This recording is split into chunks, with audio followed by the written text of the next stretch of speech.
Il y a plusieurs facteurs explicatifs de cette montée rapide de la migration irrégulière du Sénégal vers l'Espagne, qui est un phénomène qui touche toute l'Afrique de l'Ouest et au-delà. Les facteurs principaux, c'est le manque d'emploi. Le principal est de perspective. Par exemple, si vous voyez que la Banque mondiale estime qu'il y a 12 millions de jeunes qui entrent dans le marché du travail par an, et alors que 3 millions d'emplois seulement sont générés par l'économie. Au Sénégal, selon l'Agence nationale de la statistique, sur 46% des jeunes 18-25 ans ne disposent ni d'emploi, ni de formation, ni de qualification.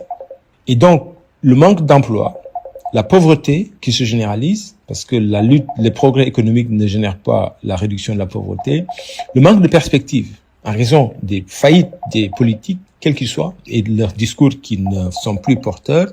En plus de cela, parfois le changement climatique dans certaines zones, l'agricole et la surpêche aussi dans l'océan Atlantique par des chalutiers, soit de l'Union européenne ou des Chinois.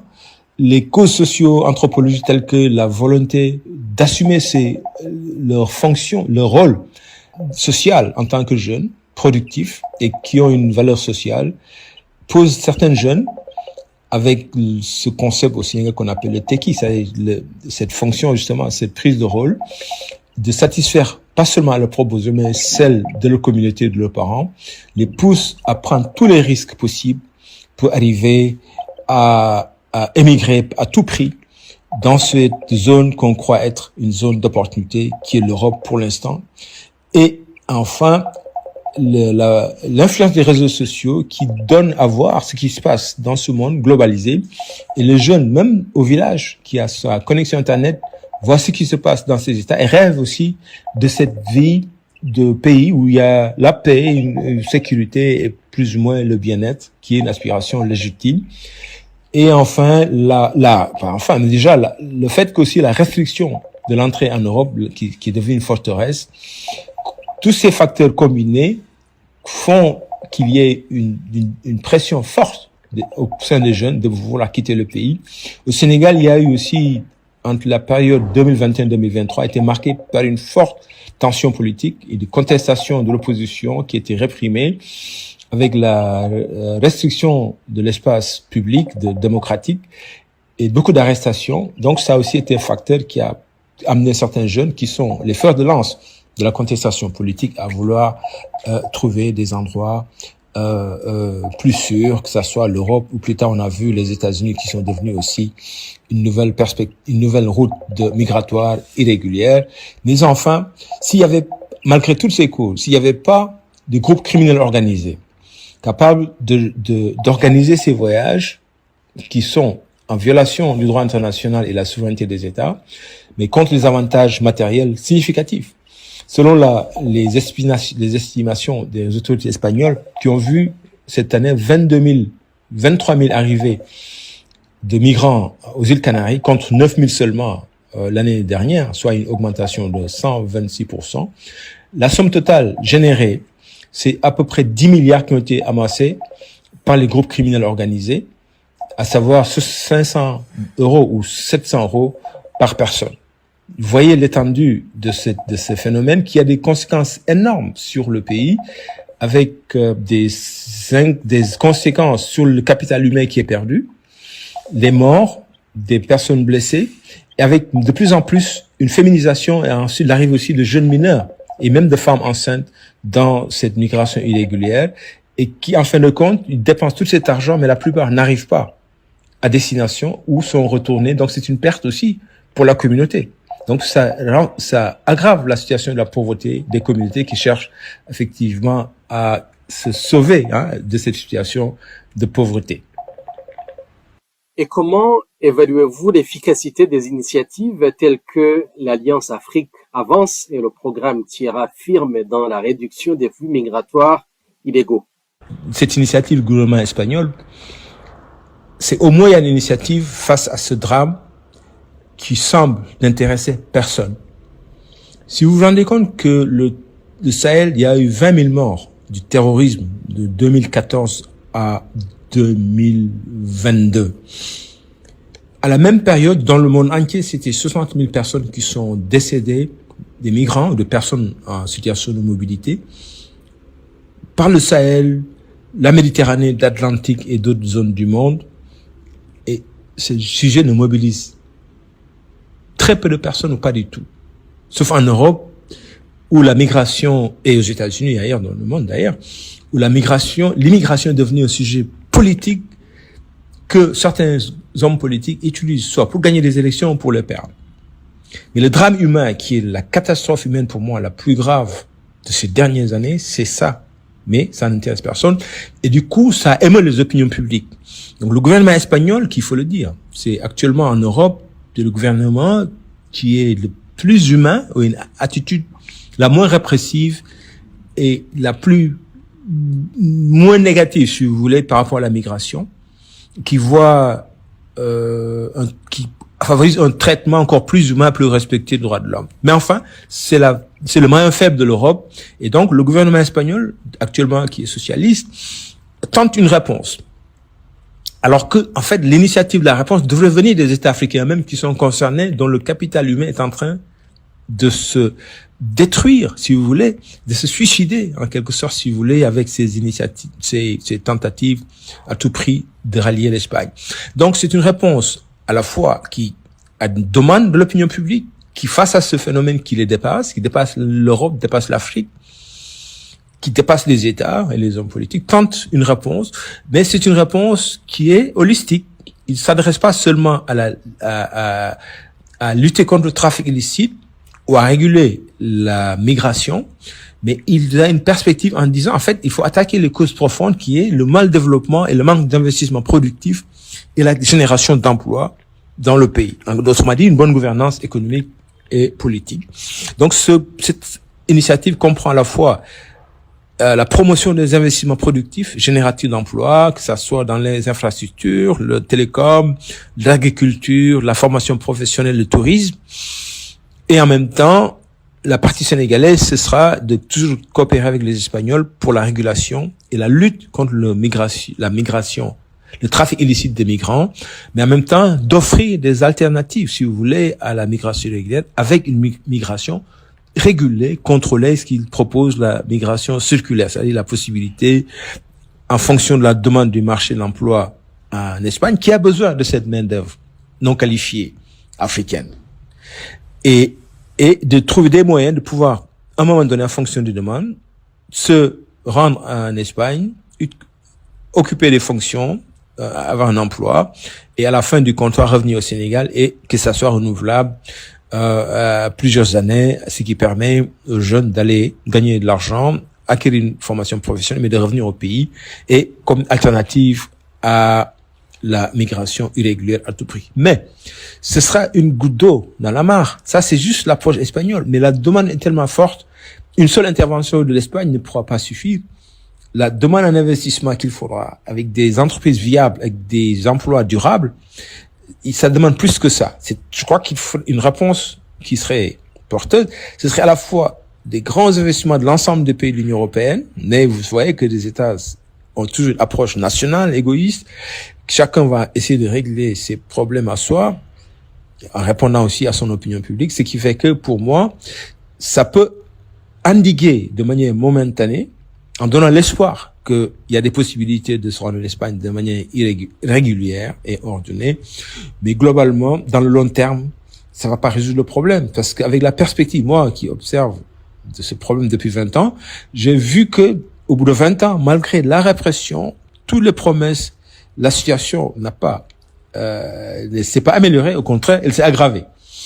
Ça veut dire que c'est une tentative de réponse qu'il faut saluer, parce on peut plus se permettre de ne rien faire. L'inaction est intolérable.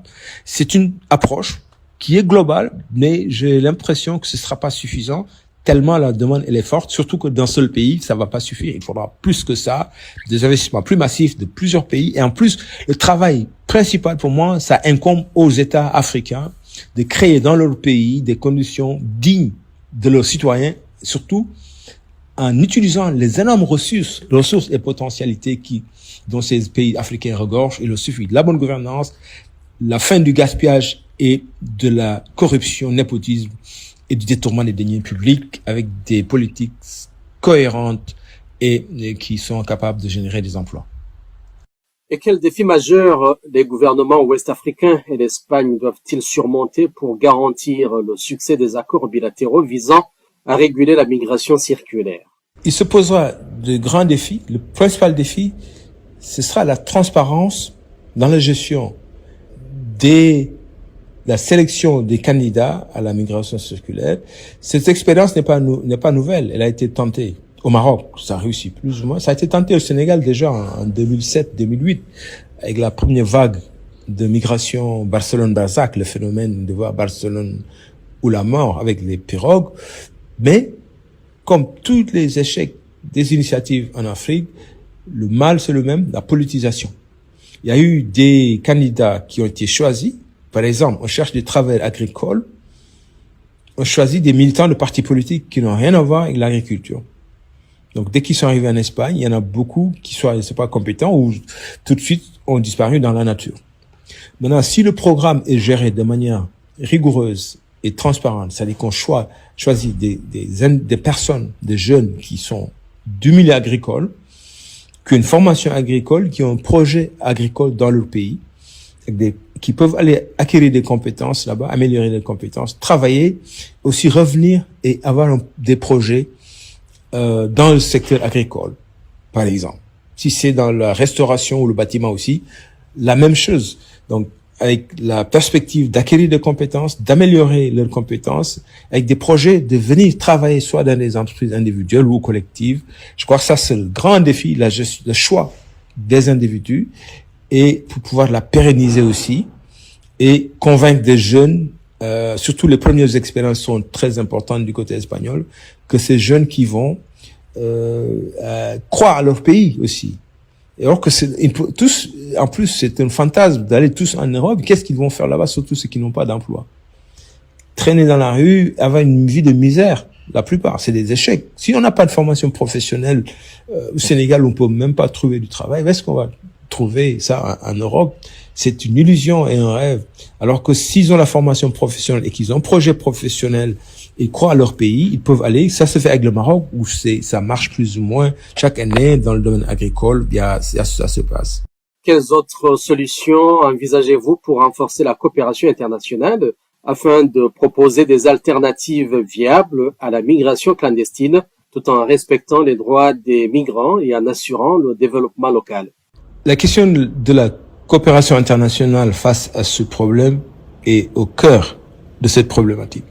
En fait, même le système des Nations Unies, dans son ensemble, et les États ont pris conscience de ce phénomène, malgré la réponse qui n'est pas assez proactive, qui n'est pas assez décisive, a été l'adoption en 2018 de ce qu'on appelle le pacte mondial pour des migrations sûres, ordonnées et régulière. Autrement dit, la fin qui inclut aussi de manière holistique comment on s'attaque à ce problème d'une complexité mais incroyable. C'est-à-dire que ce package comprend plusieurs facteurs, plusieurs axes d'intervention. Un, c'est la lutte contre le trafic illicite de migrants, qui est un phénomène criminel défini par le droit international et reconnu par tous les États membres. C'est un phénomène criminel grave qui a plusieurs conséquences si on le laisse impuni. Et c'est l'impunité en fait de ce phénomène qui encourage ça. Parce que le groupe criminel organisé, dès qu'il y a un phénomène criminel qui rapporte beaucoup et le risque de sanctions pénales est limité, c'est ça qui l'encourage. C'est ça qui est le moteur de ce crime. C'est pour ça que justement, en 20 ans, ça a pris des ampleurs inouïes. Moins que d'autres qui sont tels la drogue ou d'autres phénomènes criminels qui sont réprimés. Mais sur le trafic illicite de migrants, la problématique c'est que il y a un quiproquo entre le nord et le sud qui regarde les migrants comme une source d'insécurité à la frontière et à l'intérieur du pays, alors que pour les pays pauvres, avec des manques de perspectives et une démographie galopante, c'est d'exporter le surplus de main-d'œuvre et puis de personnes désœuvrées. En fait, c'est d'exporter pour certains, c'est d'exporter le problème, en même temps aussi l'espoir que, étant donné le rôle que les diasporas, les transferts qu'ils font, c'est parfois plus important que l'aide au développement dans certains pays que l'investissement direct. Donc, c'est un espoir que ces migrants qui partent vont générer des transferts qui vont aider à résoudre les problèmes sociaux. Mais en tout état de cause, dans ce pacte, il y a tous les éléments, les composantes d'une réponse qui pourrait être efficace, à la fois lutter contre le phénomène criminel, traite des personnes, trafic illicite des migrants, réguler la migration, donner des espaces de migration régulière avec des opportunités, au lieu de renfermer les pays à la migration du Sud. C'est impossible, parce que les richesses dans le monde ne sont pas distribuées de manière égale. Il y a beaucoup de ressources en Afrique exploitées par des pays développés, mais on veut qu'on garde la misère et la population. Ça va pas marcher. Ça, je crois qu'il faut que tout le monde soit clair. Il faut qu'il y ait des opportunités pour la mobilité de ces jeunes qui ont potentiel pour éviter. En même temps, dans les pays, s'attaquer aux causes profondes de ces phénomènes qui, en fait, c'est juste les symptômes d'un problème, c'est pas les causes qu'on traite. Voilà, c'est le trafic illicite de migrants et la migration irrégulière de niveau mondial, c'est juste le symptôme de la mauvaise gouvernance globale. C'est-à-dire que le système mondialisé, avec la distribution inégale des richesses entre le Nord et le Sud, la liberté de circulation des gens du Nord à travers le monde et l'impossibilité des pauvres du Sud de se déplacer dans le Nord, c'est ça le nœud du problème. On le réglera qu'en trouvant une distribution plus équilibrée des richesses et des opportunités à travers le monde. C'est ça, ce sera la solution de la paix et de la coexistence dans le monde. Et ça, c'est un travail d'agenda politique dans les États, mais aussi dans la coopération, dans les relations économiques et les investissements étrangers de masse dont on a besoin en Afrique, où il y a une masse main-d'œuvre. Mais il faudra que dans les pays, qu'il y ait la démocratie, la transparence, des systèmes éducatifs fonctionnels, ce qui n'est pas le cas aujourd'hui, des opportunités de formation professionnelle à une jeunesse et effectivement une mobilisation politique qui donne de l'espoir, au lieu de faire des politiques qui créent la violence, le désordre, et le manque d'espoir et la violence et la mort. Ça ne fera que, à ce moment-là, alimenter cette volonté de échapper à la mort, à la violence et au mal-être et à la malgouvernance et à la misère, à la pauvreté. Enfin, donc, je crois que si ce pacte-là, il est endossé par tous les États et mis en œuvre, peut-être qu'on arrivera à endiguer le problème, plus ou moins, mais le résoudre de manière radicale, je vois pas du tout dans l'avenir futur, étant donné l'inégalité à la fois à l'intérieur des pays et aussi entre les pays du Sud, dits du Sud, et ceux du Nord. C'est enfin ce que je crois être. Mais tous savent que c'est dans l'intérêt de tous et de la sécurité humaine de mettre frein à ce trafic illicite de migrants, pour qu'il y ait un monde où la mobilité est régulée, ordonnée selon les lois internationales.